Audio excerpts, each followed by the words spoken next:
Buenas tardes, hermanos. Una vez más aquí nos reunimos, nos hacemos presentes para continuar con nuestra catequesis sobre el Tríduo Pascual. Es cierto que necesitamos ayudarnos en este periodo de esta característica particular de la pandemia.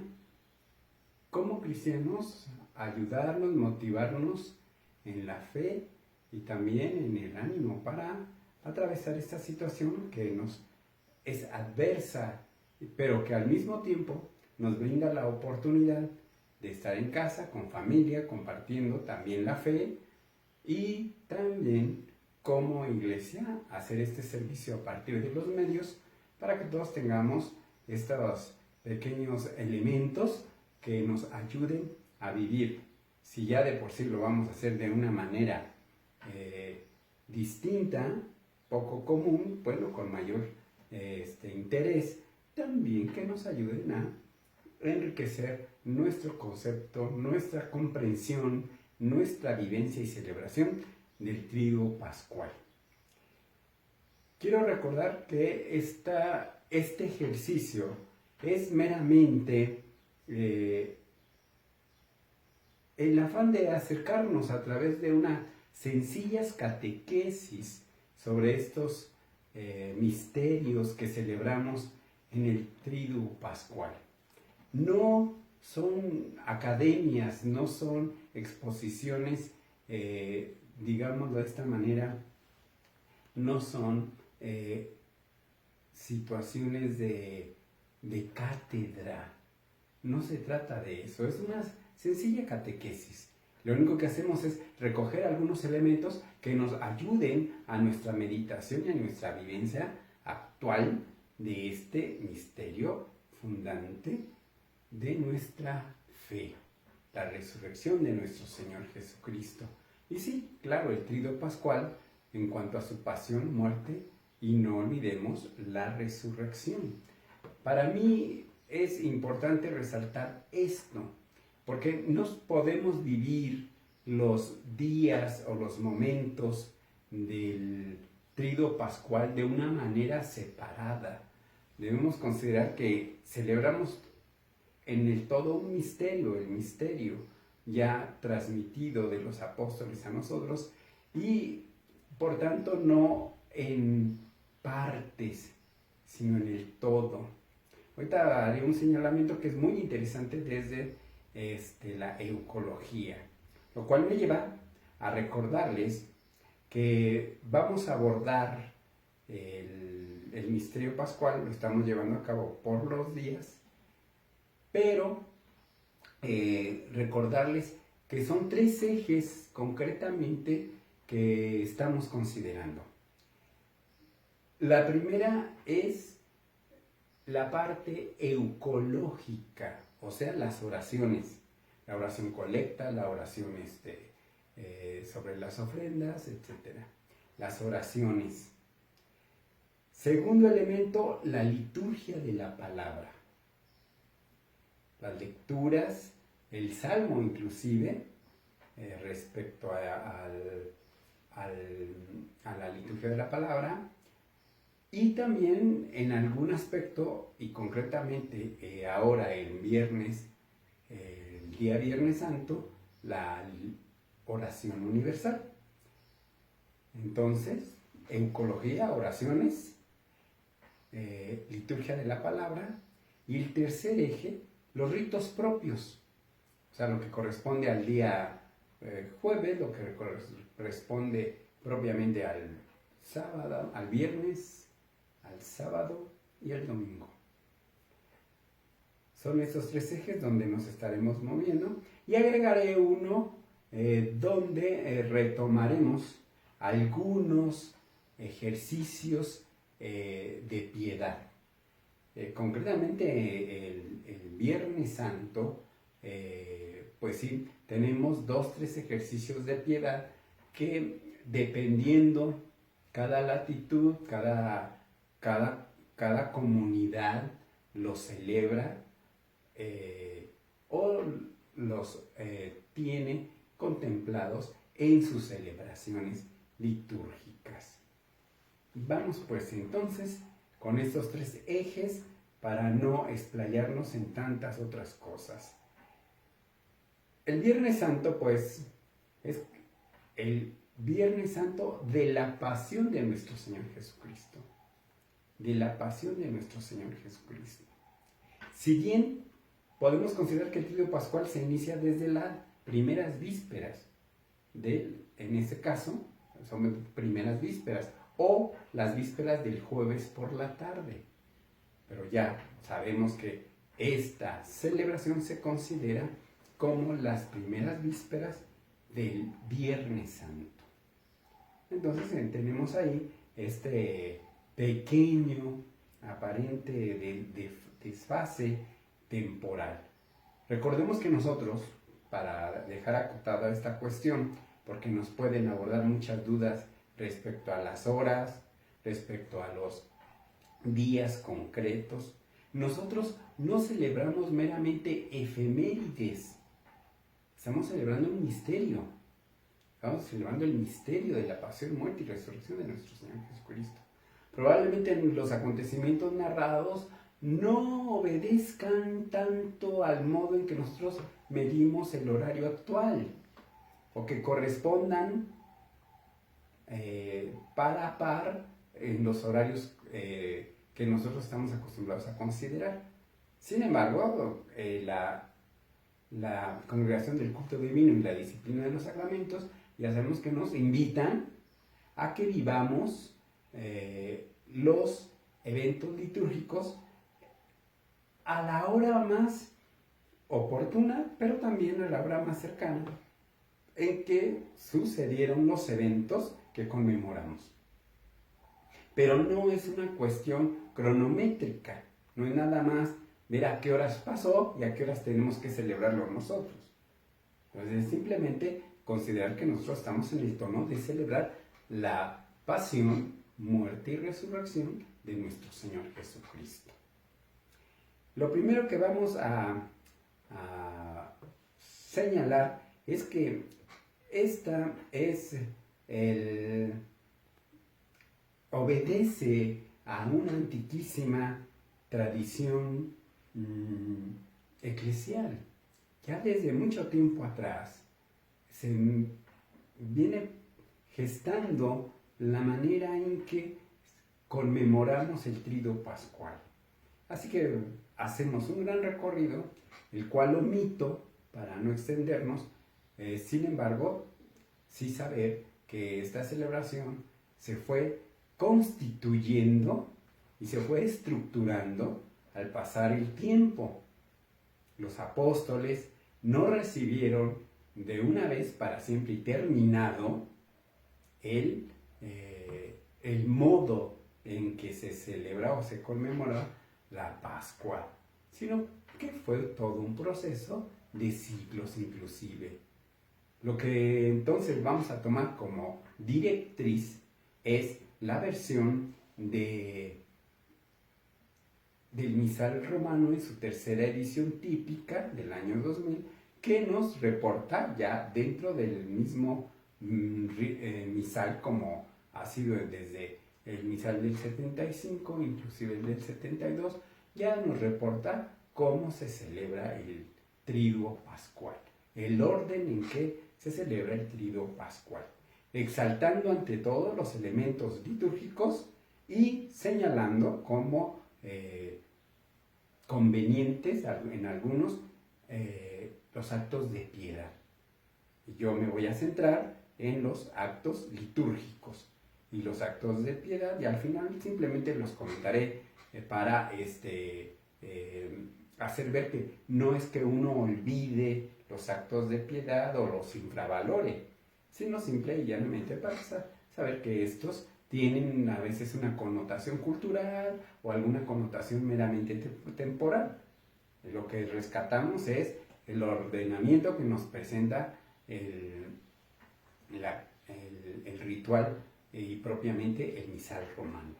Aunque también tenemos nuestro subsidio, que es de la pasión de la Semana Santa, que algunos podrán adquirirlo, no está prohibido, más que si lo pueden adquirir lo pueden hacer, no pasa nada, pero sí es muy importante que entendamos cómo la norma de la celebración nos la marca los libros rituales vigentes y actuales. Bien, así que vamos a tener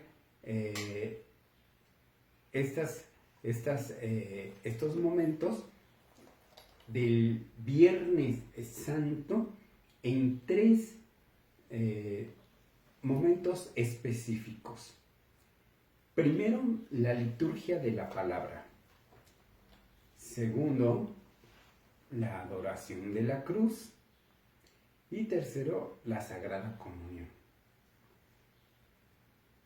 En cuanto a la eucología, o sea, a las oraciones que vamos a estar escuchando, señalaré algo que marca claramente el misal, que dice que cuando se va a iniciar la celebración del Viernes Santo o de la celebración de la Pasión del Señor, señala en su rúbrica, en el número 6, nos dice que la palabra de oremos, la invitación, la exhortación a orar, como sucede siempre antes de que se va a enunciar la oración colecta, se omite.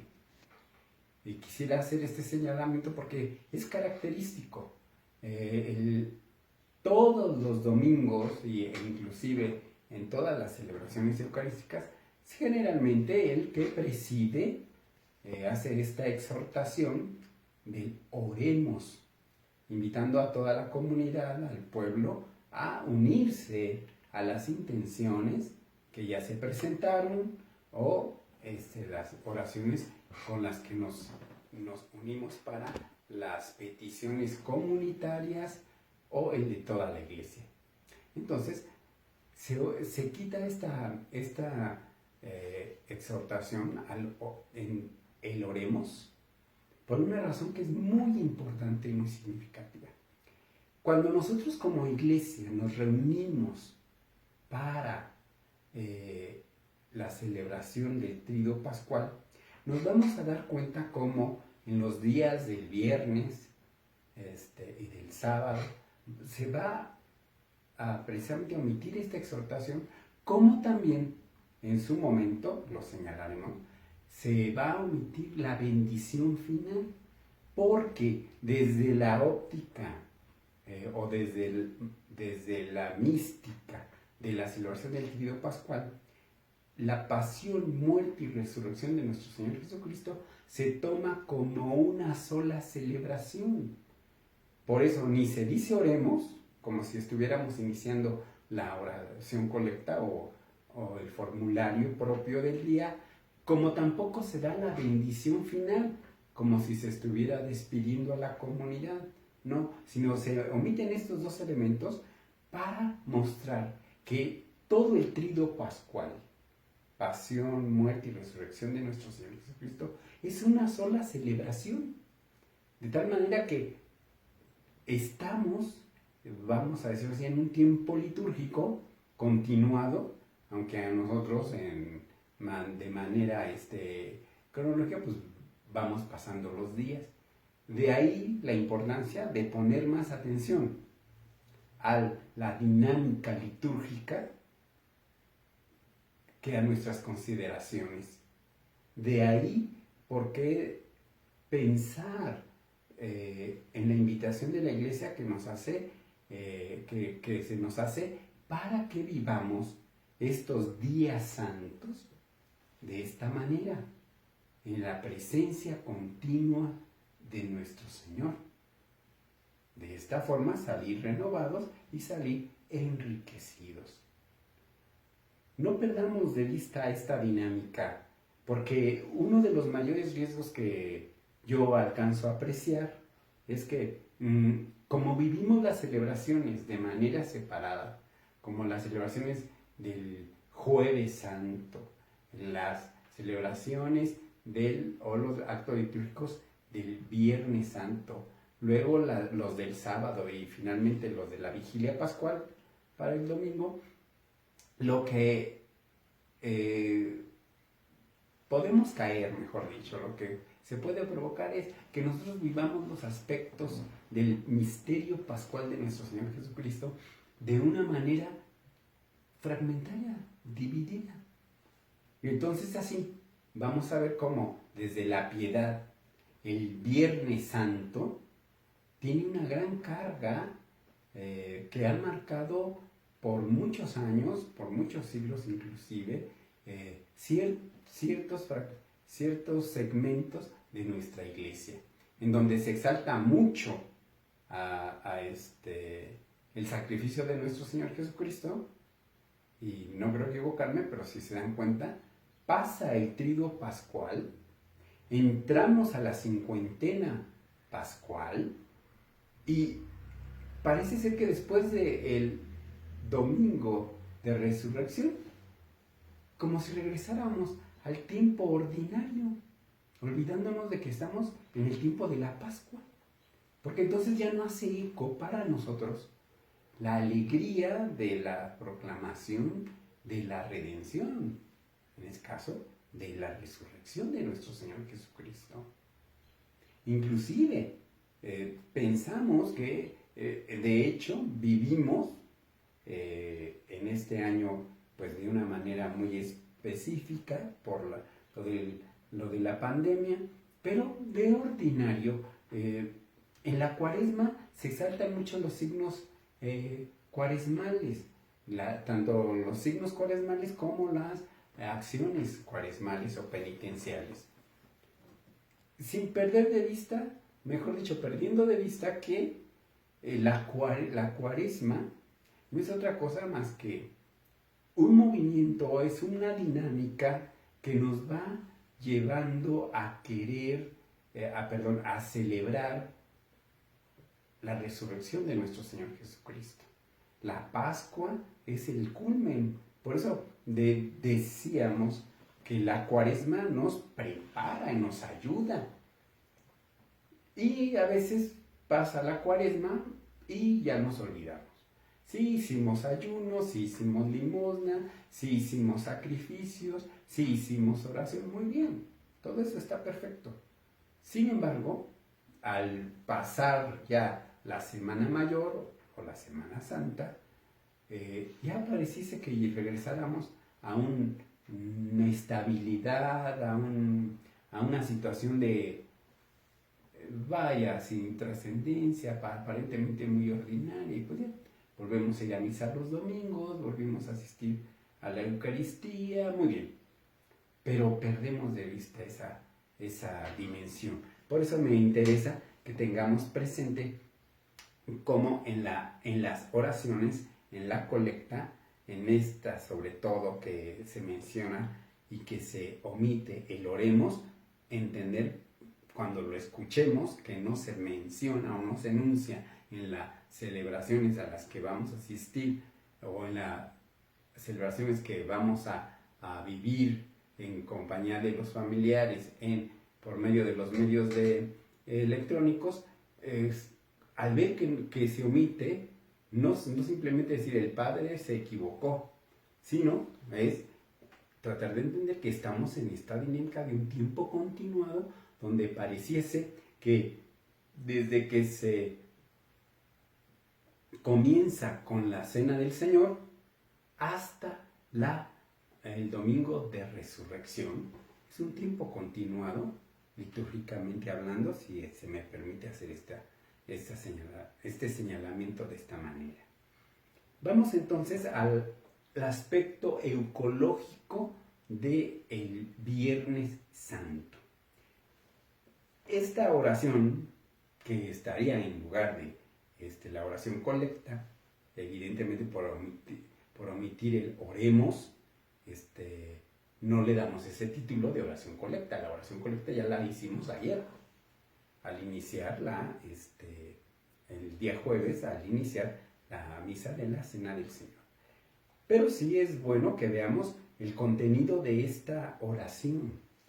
Y aquí no la voy a enunciar, la tenemos en nuestro ritual, en el misal romano,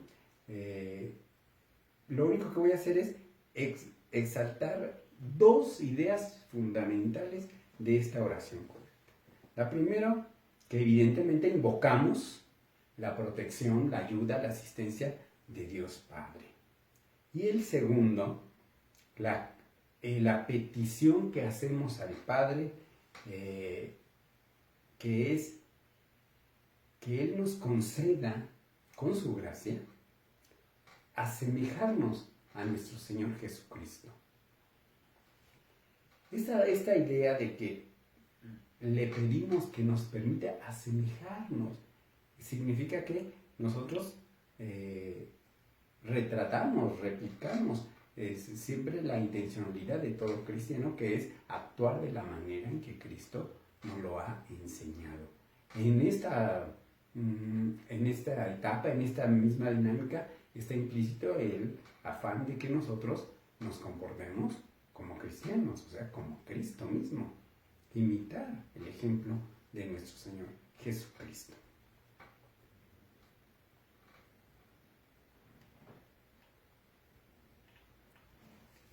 Bien.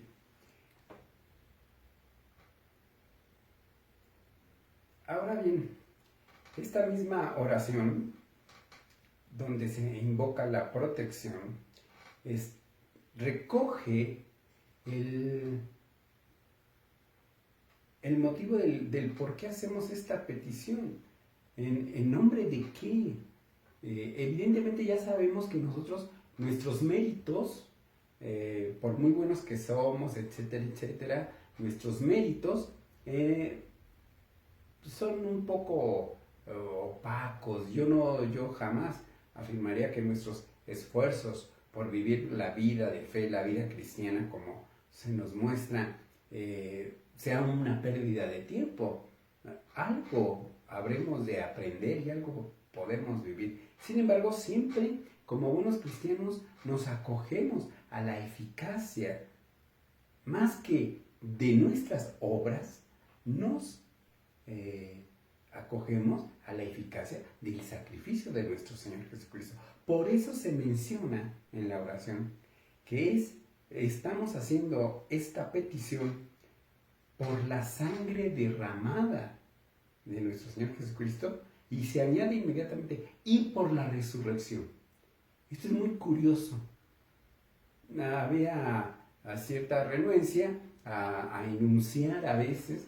Se decía por ahí que si estábamos en Sábado Santo, bueno, en Viernes Santo, en Sábado Santo, no se mencionara la resurrección. Entonces hablábamos así de el momento que pues nuestro Señor Jesucristo está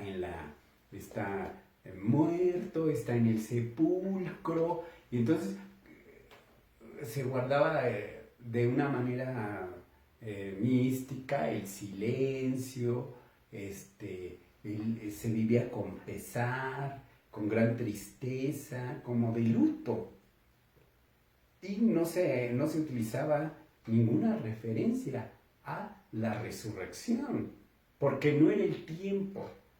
La palabra de la resurrección o la referencia a la resurrección se tendría que hacer hasta después de la vigilia pascual. Pues no, porque nosotros no hacemos, si me permiten decirlo de esta manera, no hacemos una actuación o una representación cronológica, de tal manera que si estamos conmemorando los eventos del Viernes Santo, entonces no hay que hablar de la resurrección.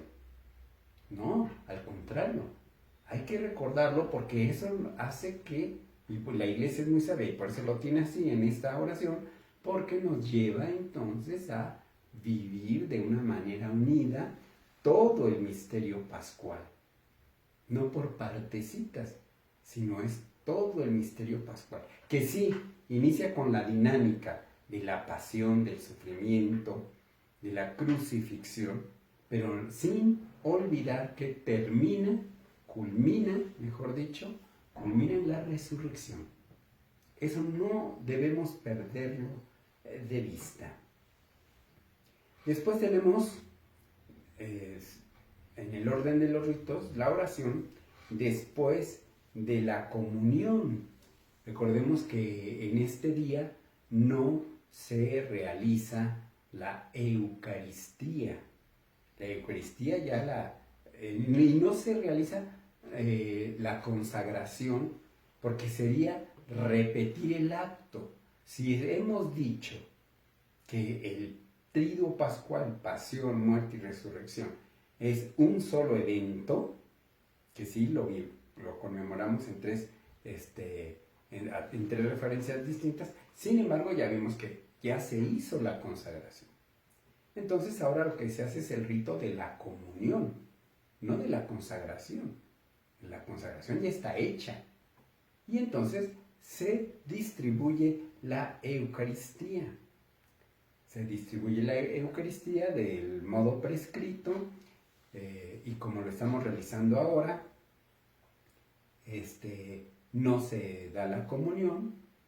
O sea, sabemos que esta situación nos ha puesto en una posición donde lamentamos mucho tener que realizarlo así. Sin embargo, tenemos el auxilio de las celebraciones, de la oración, de la espiritualidad, del servicio, de la manifestación de la caridad fraterna, que eso también nos ayuda a que nuestra espiritualidad no se vea minada por la ausencia del pueblo en la celebración eucarística, en la cual también se tiene para que en estos tiempos, a modo de viático, se pueda distribuir.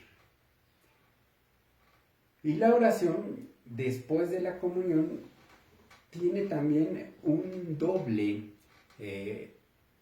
sentido. El primero, de petición al Señor Dios para que Él prosiga en nosotros la obra de su amor.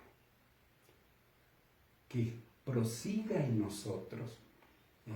Es muy interesante cómo está estructurada la oración, en la cual no voy a abundar, pero sí señalaré que es esa petición de que sea, como siempre, Dios el protagonista de mi vida de fe. Porque a veces pensamos que el crecimiento, la vivencia de los misterios de nuestro Señor Jesucristo es un acto de nuestra voluntad. O sea, como si nosotros somos los que realizamos estas acciones. Claro que las realizamos en cuanto nos compete a nuestra voluntad, pero la eficiencia y la eficacia de los sacramentos también nos vienen de la acción del Espíritu Santo.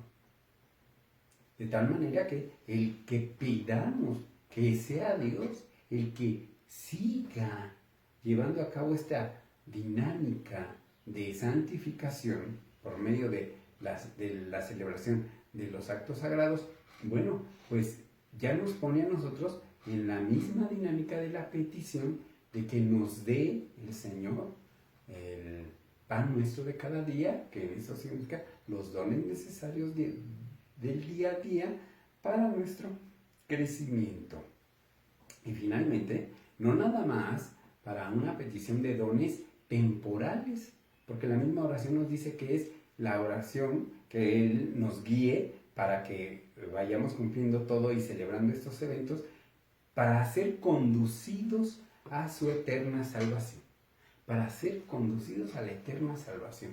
Que quiere decir que entendamos que nuestras acciones cultuales no se agotan o se circunscriben a una acción temporal. Se hace en el tiempo, pero repercute en esta dimensión escatológica de alcanzar del Señor todos los dones. Eso en cuanto a la eucología.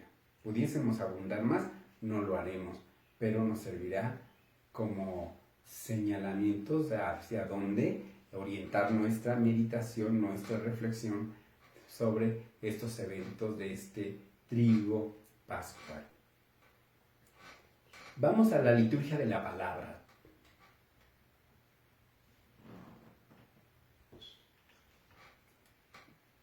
Bien, vamos a la liturgia de la palabra. Tenemos 2 lecturas y el Salmo. Bueno, en este caso también el Evangelio. Bueno, tendríamos que ir 3 lecturas y el Salmo. En la primera lectura recogemos, es viernes, recordemos es viernes, estamos conmemorando los eventos del Viernes Santo. En la primera lectura tenemos al profeta Isaías. En este himno, en este discurso, en donde nos muestra al siervo sufriente,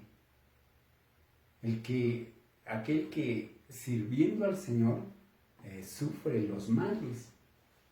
Y había toda la referencia de cómo los contrarios al justo, al siervo doliente del Señor, lo atacan, lo agreden, le taladran las manos, etcétera, etcétera. Todo lo que nos describe acerca del profeta Isaías. Después tenemos en el Salmo, tenemos la entrega de el salmista pone en labios del que está sufriendo, del que está enfrentando la adversidad, pone el Salmo 30, que no es otra cosa que un salmo de confianza en el Señor. Está siendo atacado, está siendo herido por sus enemigos, pero él, el siervo, en lugar de confrontarse, en lugar de darse a la rabia por la injusticia que está viviendo, pone su confianza en el Señor.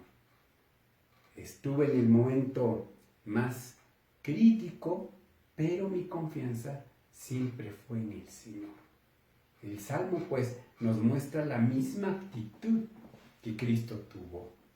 Es cierto, Él subió a la cruz, aceptó el sacrificio, sabiendo que Él era justo y lo asumió. Pero lo asumió con confianza en Dios. Y concretamente nuestro Señor Jesucristo con la confianza en el Padre, sabiendo que estaba realizando la obra buena que al final del día también pues repercute en nuestro beneficio como cristianos. En la segunda lectura tenemos un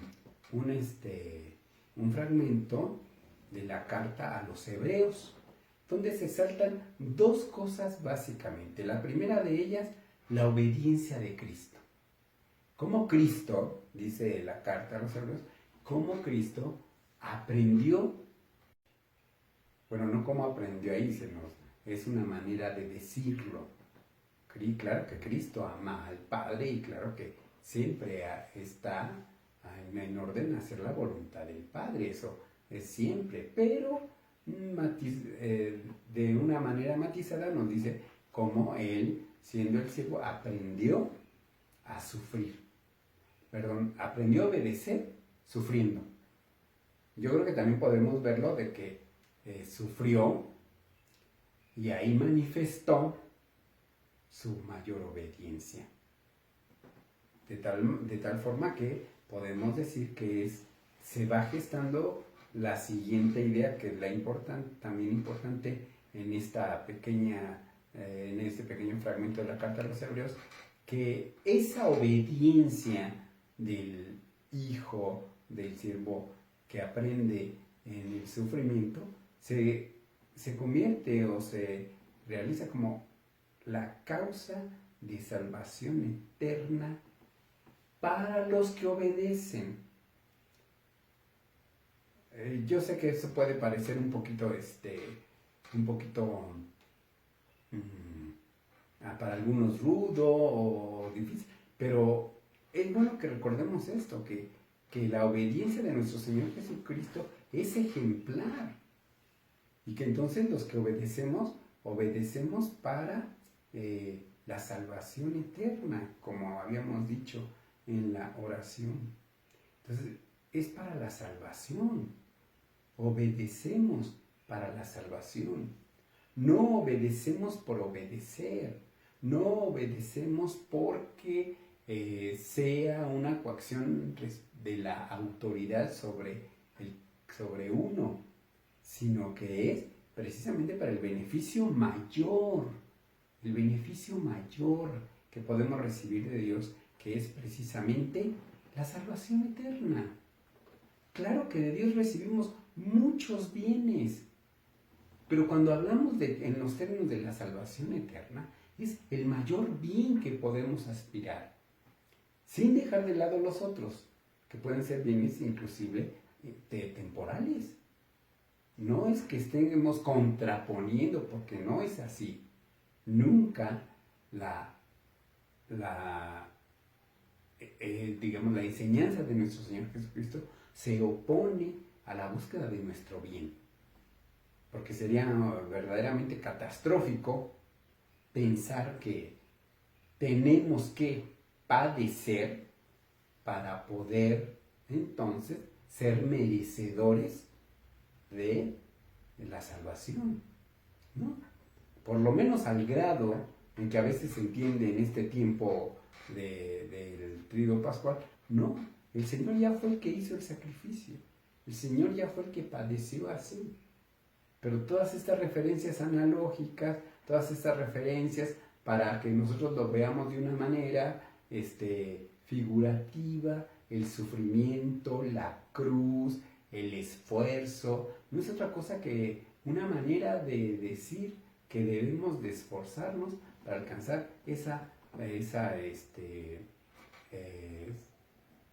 salvación eterna o esa vida eterna. Finalmente, el Evangelio de San Juan, que en el Viernes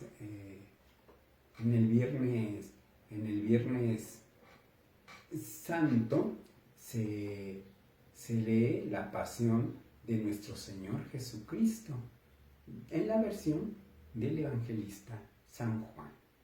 Y pues es todo un compendio de elementos que siempre es conveniente para nuestra espiritualidad poder reflexionarlos.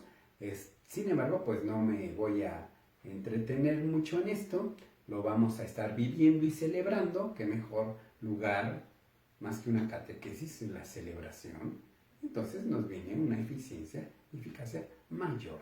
Pero solamente quisiera yo señalar estos aspectos de la narración de la pasión de nuestro Señor Jesucristo en el Evangelio de San Juan. Primero, dos cosas, o mejor dicho, las dos cosas básicas, que en San Juan siempre nos presenta a nuestro Señor Jesucristo ya en la dinámica de entrar al misterio pascual. Él ya es consciente de que lo van a capturar, él ya es consciente que va a ser llevado al tribunal, y el Evangelio de San Juan inicia, en lugar de narrarnos, porque San Juan ya retoma la pasión del Señor hasta que está en el huerto de los olivos. Al principio o antes de la narración del huerto de los olivos, nada más se nos narra de la cena, no se hace ninguna referencia al vino, al pan, sino que se hace referencia al mandato en el lavatorio de pies, al mandato de hacer a nuestros hermanos el mismo servicio como nuestro Señor Jesucristo, el mandamiento nuevo, el mandamiento mayor, y al mismo tiempo la institución eucarística. Y de ahí nos brincamos hasta el huerto de los olivos, en donde ya van a aprender a nuestro Señor Jesucristo. Y en San Juan está este señalamiento que a todos nos causa impresión, o por lo menos alguna cuestión, que cuando se acercan a Jesucristo y preguntan quién es Jesús de Nazaret, y que Cristo dice yo soy, los que iban a aprenderlo caen con el rostro en tierra, Esa es una particularidad de San Juan que nos habla de que San Juan nos muestra a Jesús dueño de sí mismo para afrontar el compromiso de la cruz. En cambio, en otros evangelios, como San Lucas, en el otro evangelio en San Lucas, encontramos como Jesús, antes de confrontarse con los que lo van a capturar, pues suda sangre. O sea, en cierta manera como padeciendo. En cambio, en San Juan, Jesucristo, independientemente de que ya se va a confrontar con el martirio, está dueño de sí mismo. Yo creo que aquí nos deben de resonar muy claramente esas palabras que dice el Señor cuando dice: a mí nadie me quita la vida, yo la entrego y la hago cuando yo quiero, que es el Señor de la vida. Entonces es muy importante que veamos cómo San Juan nos muestra a un Cristo dueño de sí mismo y firme para asumir el sacrificio. Y ver también cómo todos son tocados en ese proceso de nuestro Señor Jesucristo, que inclusive pues salen a flote, ¿verdad? Salen a la evidencia algunos discípulos que parecían que estaban ocultos o no se presentaban, no nos hacen referencia de ellos, que aparece José de Arimatea, Nicodemo. ¿Qué es eso? Como el Señor logró, por así decirlo, cómo logra en San Juan ser un triunfador. Ser triunfador, porque hasta dos elementos muy reconocidos en el mismo Sanedrín, que después lo va a condenar, lo reconocen, son sus discípulos, son sus amigos. Es una manera de decirlo, ¿no?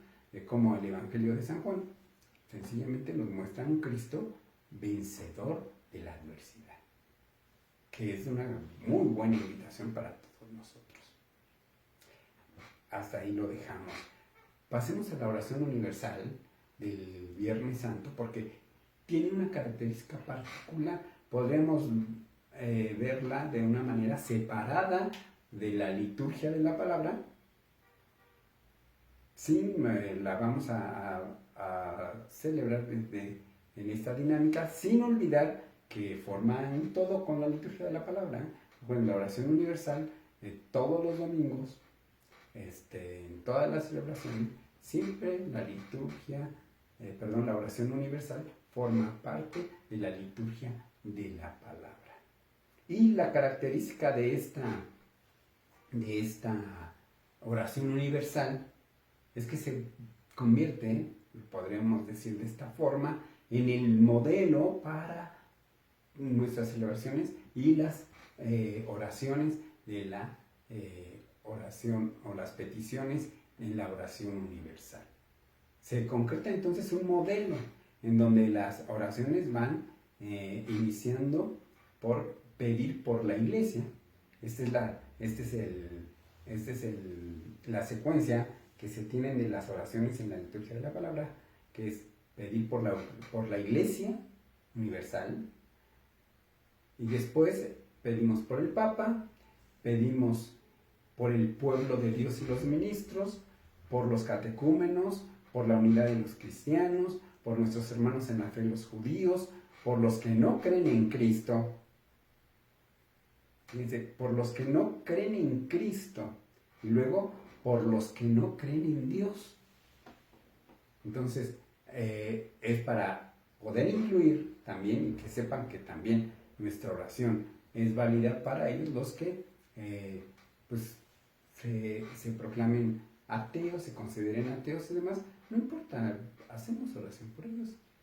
Y eso no nos hace mejores, que quede claro, sino simple y llanamente es como buenos cristianos que queremos que todos participen de la gracia de Dios nuestro Señor. Después de los que no creen en Dios, también oramos por los gobernantes. Esto a tenor de las enseñanzas del apóstol San Pablo, que oramos por los gobernantes. Y finalmente, por los que se encuentran en tribulación, en donde incluimos las intenciones personales, las intenciones comunitarias, las intenciones pues de todos aquellos que conocemos, que sabemos que en sus tribulaciones claman al Señor, pues nos unimos a ellos también en esa petición.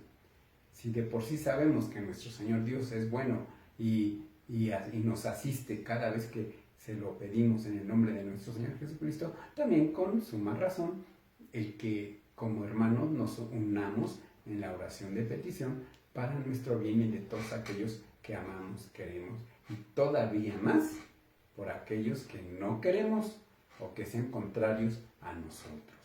Pedimos por todos, hasta por nuestros enemigos. Es la enseñanza que tenemos como cristianos. En la oración pedimos por todos. No somos un pequeño club en el que solamente oramos por los que son nuestros según nosotros, ¿no? Los que son nuestros, por eso sí oramos. No. Como cristianos oramos por todos, porque es el deseo de nuestro Señor Dios que todos nos salvemos. Y por ende nosotros imitamos ese deseo de nuestro Dios de que todos participemos de sus beneficios. Finalmente, con ello concluiríamos en la valoración de la liturgia de la palabra. Vamos a el tercer elemento, que es el rito de la adoración de la Santa Cruz, que obviamente es propio de esta celebración. Este rito, como se prescribe, se presenta la cruz. En algunos casos se señala que sea propiamente una cruz sin el crucificado, porque se significa que Cristo, el cuerpo de Cristo, ya reposa en el sepulcro. Entonces se utiliza una cruz y, de ser posible, se recomienda que sea lisa. El crucifijo como tal, si se puede separar el cuerpo de la cruz, se realiza así. Si no, no pasa nada. Siempre debemos de tener claro que la cruz nos representa el sacrificio de Cristo. Así tenemos la referencia de que cuando vemos la cruz de Cristo, también miramos al crucificado. Pero también al ver al crucificado, también debemos de ver al resucitado. Perdonen si lo digo de esta manera, en un juego, si se puede decir, en un juego en donde mirar la cruz, mirar al Cristo crucificado y ver al resucitado. Y máxime cuando este resucitado se nos hace presente precisamente en la celebración eucarística. Bastante lograríamos nosotros crecer en esta consideración. Por lo tanto, no se trata de una situación contraria o incompleta si no podemos realizar esta celebración de la adoración de la Santa Cruz. Si no tenemos el crucifijo, o no tenemos solamente la cruz por otro lado, pero sí de preferencia, y por una antigua tradición, de preferencia, que la cruz sea presentada precisamente como cruz solamente, sin el cuerpo o sin la representación del cuerpo colgado en la cruz, sino la cruz, y que se venere con los ritos que se prescriben ya en el misal romano. Después de este acto de veneración, adoración a la Santa Cruz, entonces pasamos al acto de la Sagrada Comunión. Y recordemos que esta comunión se distribuye sin el acto, evidentemente ya lo hemos dicho, de la consagración, porque estamos en el tiempo continuado en una misma celebración. la hemos iniciado desde la víspera, las primeras vísperas, y la continuamos en estos ritos y la concluiremos, esta Eucaristía, la vamos a concluir hasta que culminemos la celebración de la resurrección de nuestro Señor Jesucristo. Tengamos presentes, con esto concluimos, las siguientes consideraciones. Primero, que nosotros como cristianos, todos los domingos celebramos la Pascua de nuestro Señor Jesucristo, el paso de la muerte a la vida.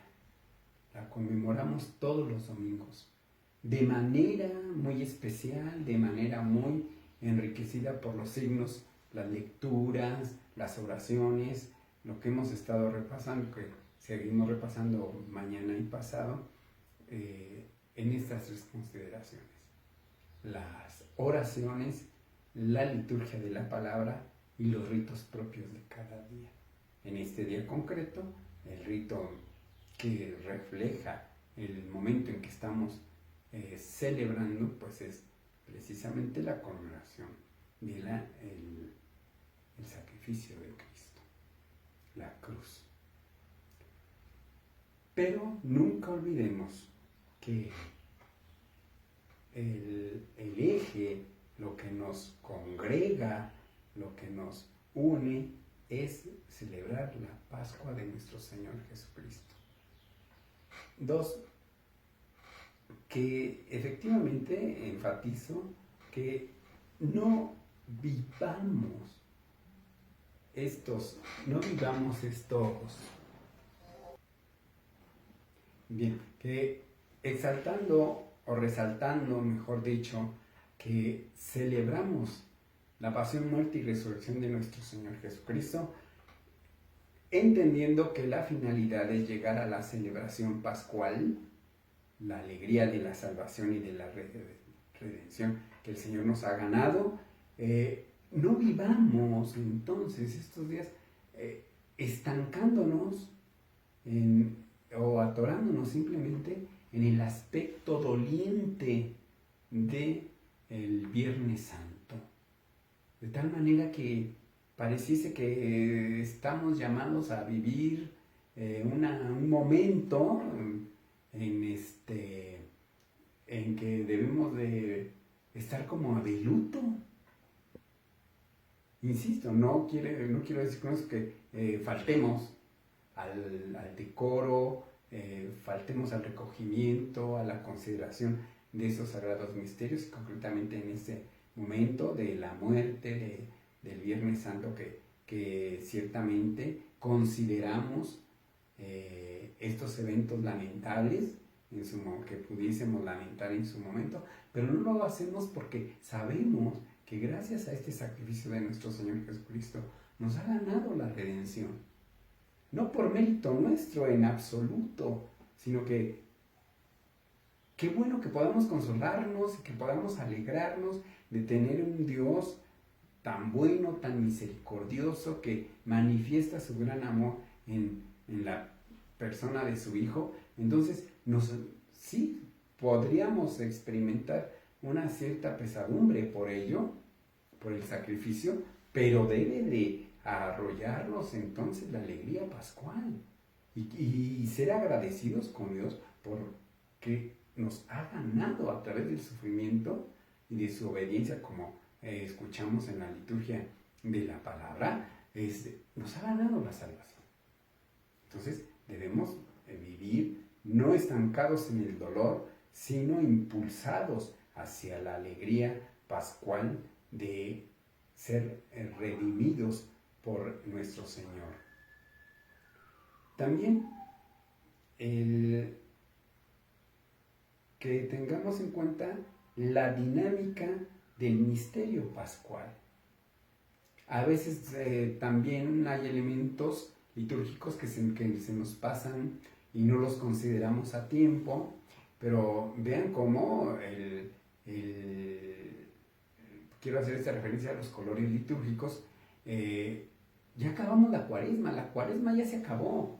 el triduo pascual no entra propiamente en la cuaresma, porque es un eje, pero si no queremos ser así tan estrictos en estos elementos, bastaría que viésemos cómo los colores litúrgicos que empleamos en estos momentos, pues van pasando del rojo, que iniciamos el viernes en rojo, después vamos a pasar al blanco con la resurrección. Entonces ya no regresamos al morado, porque pudiésemos decir, bueno, pues entonces el sábado todos de morado. Pues no de morado, porque la cuaresma ya concluyó. La cuaresma ya concluyó. Y estamos entonces en esta dinámica del misterio pascual. Recuerden, entonces es una cuestión dinámica. Constantemente estamos inmersos en este misterio y tenemos la oportunidad de un crecimiento, de una comprensión más profunda de lo que estamos celebrando. Ya sabemos que nos puede llevar toda la eternidad considerar el misterio pascual, nos debería de llevar. Sin embargo, bueno, lo vamos haciendo en la medida de cómo vamos creciendo en nuestra fe y cómo vamos siendo instruidos para considerar cada vez más profundamente los signos y las celebraciones de nuestra fe, para que de esa manera también aceptemos aceptemos esta dinámica y nos dejemos guiar y nos dejemos motivar por esta dinámica. Finalmente, el viernes y el sábado se ayuna, se invita al ayuno, pero quiero especificar que este ayuno que se nos presenta en estos días no podemos tomarlos como un ayuno penitencial, porque ya no es penitencia. La cuaresma ya concluyó. El ayuno al que estamos invitados en estos días santos es una prolongación, es sumarnos, un ayudarnos a transitar con nuestro Señor Jesucristo su pasión, muerte y resurrección. O sea, es como un acompañamiento en el ayuno, en la abstinencia, para poder acompañar al Señor.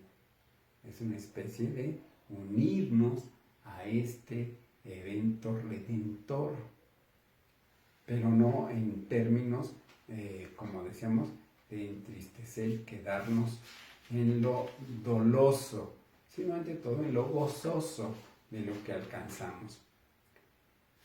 Y por último, hermanos, tenemos algunas otras celebraciones populares. Las voy a omitir, solamente las enuncio para que tengan presentes que sí, claro, sí las recordamos, pero que nos hemos advocado, como ya hemos dicho, a la liturgia de la palabra, a las oraciones ecológicas y a ritos específicos. Estos les llamamos celebraciones populares. Las he enunciado así para poder referir que en a veces en cada país, a veces en cada región, a veces cada comunidad tiene estos elementos muy enraizados de mucho tiempo y que son provechosos.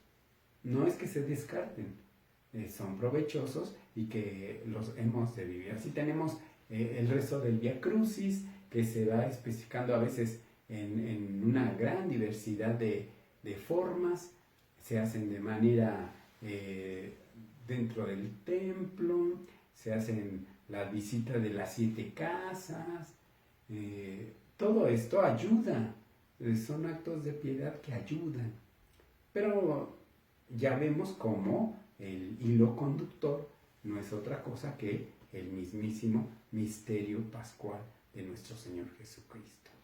También hay otros eventos piadosos, por ejemplo la procesión del silencio, el pésame a la Virgen, que son muy propios de nuestra cultura hispana, etcétera. Todo ello también lo podemos vivir con mucho provecho espiritual en nuestras familias. Y no perder de vista cómo estamos hermanados en este momento, que alguien puede hacer una lectura de tribulación, porque lo es, la contingencia del virus, pero que nosotros como cristianos debemos de marcar la nota en que a pesar de que estamos en una situación muy adversa, sin embargo no perdemos la confianza en nuestro Señor Jesucristo. Y así como Él ha atravesado en su paso la situación del martirio, así nosotros como cristianos también, no solamente por esta ocasión, sino en cualquiera de las tribulaciones que cada uno de nosotros vive en su vida personal, comunitaria o familiar, pues también confiando en el Señor, pues sabemos que vamos a poder trascenderlas, superarlas y poder celebrar con alegría que el Señor nos ha mirado con misericordia y que nos ha también acompañado para salir adelante. Muchas gracias. Mañana nos reunimos para considerar ahora los ritos de la vigilia pascual.